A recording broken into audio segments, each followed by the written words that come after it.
Today we also got a press notice that North Korea was threatening not to go forward with its denuclearization and the peace talks because the United States is conducting military operations with South Korea. I think that's pretty much bluster. I don't think it's a serious attempt to say that Kim Jong-un is not going to go forward. I think he will go forward, but I believe that Kim Jong-un has already begun negotiating, has already begun. The North Koreans have a history of being essentially extortionists. That's how they've essentially gotten money and supplies from China for so many years, and I don't think that's going to quit. And I think now they're going to begin extorting as they get into the negotiations, but I expect the negotiations are going to go forward. Okay, now let's switch. Thank you, Christine. I very much appreciate your continued support, and I notice it, and God bless you as well. Let's switch into this next topic in terms of the Mueller, and I want to spend most of my time here. By the way, George Soros' foundation was thrown out of Hungary, and I think that's monumental because the Hungarian government declared that Soros was a disruptive element, and Soros was in a process of essentially trying to undermine the policies of the Hungarian government with socialism, with getting the flooding of Hungary with refugees, Muslim refugees. And I think basically this whole move to eliminate Soros is a positive step. I think if we could basically eliminate Soros in the United States, I'd be very, very thankful. But that's also another big development that occurred today. Now, as we switch gears and we take a look at the Mueller investigation, I see several major developments. The first development that I think is really important to me continues to occur around this trial of what I call the Russian troll farm.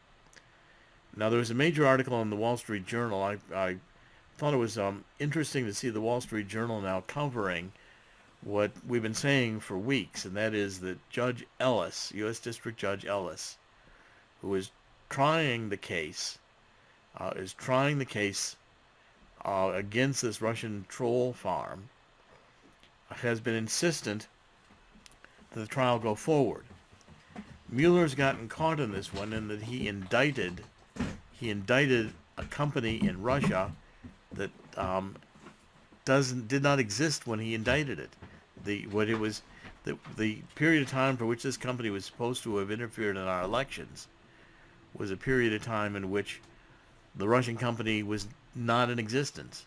So Mueller indicted like a ham sandwich, like they say always a prosecutor can indict a ham sandwich. Well, he did that here. Now, this Judge Ellis is a Trump appointee, and he's been on the bench more than 30 years, and he has a history of being very, very to the point and very much including,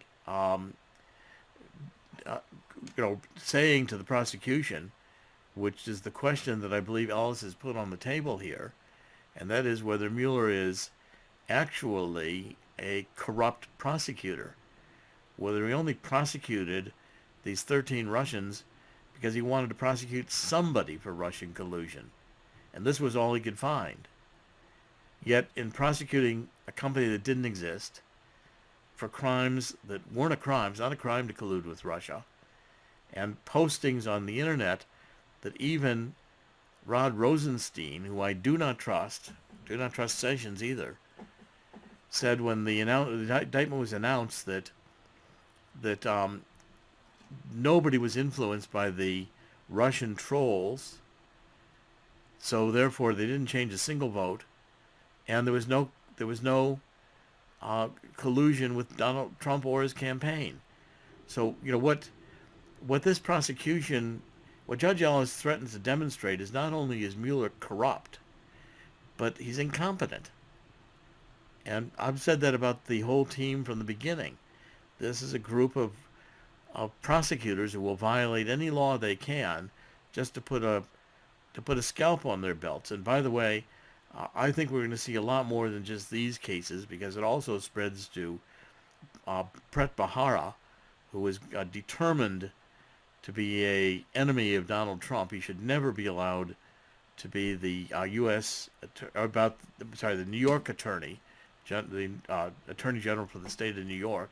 I'll oppose him solidly, because the Billy Walters case, as I pointed out, the gambler, Bahara had an FBI agent for 2 years leaking information to the New York Times and the Wall Street Journal about Billy Walters, that Billy Walters was supposedly engaging in insider trading, when it wasn't the case. That case is now under appeal. The judge should have thrown it out when he realized that illegal FBI leaking to the New York Times and Wall Street Journal was part of Pret Bahara's reason or methods to get the indictment.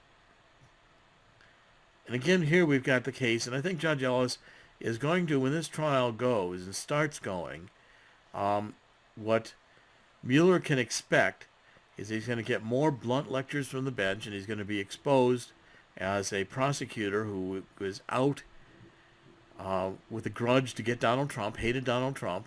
It's the only reason he wanted Manafort in the first place.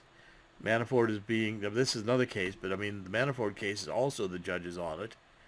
But here in the Russian case, I think Ellis has got the best possible chance to dismiss a case. And one of these cases that Mueller has brought, just one, exposing him as a corrupt prosecutor, will be enough, I think, for President Trump to say he can fire Mueller without adverse consequences.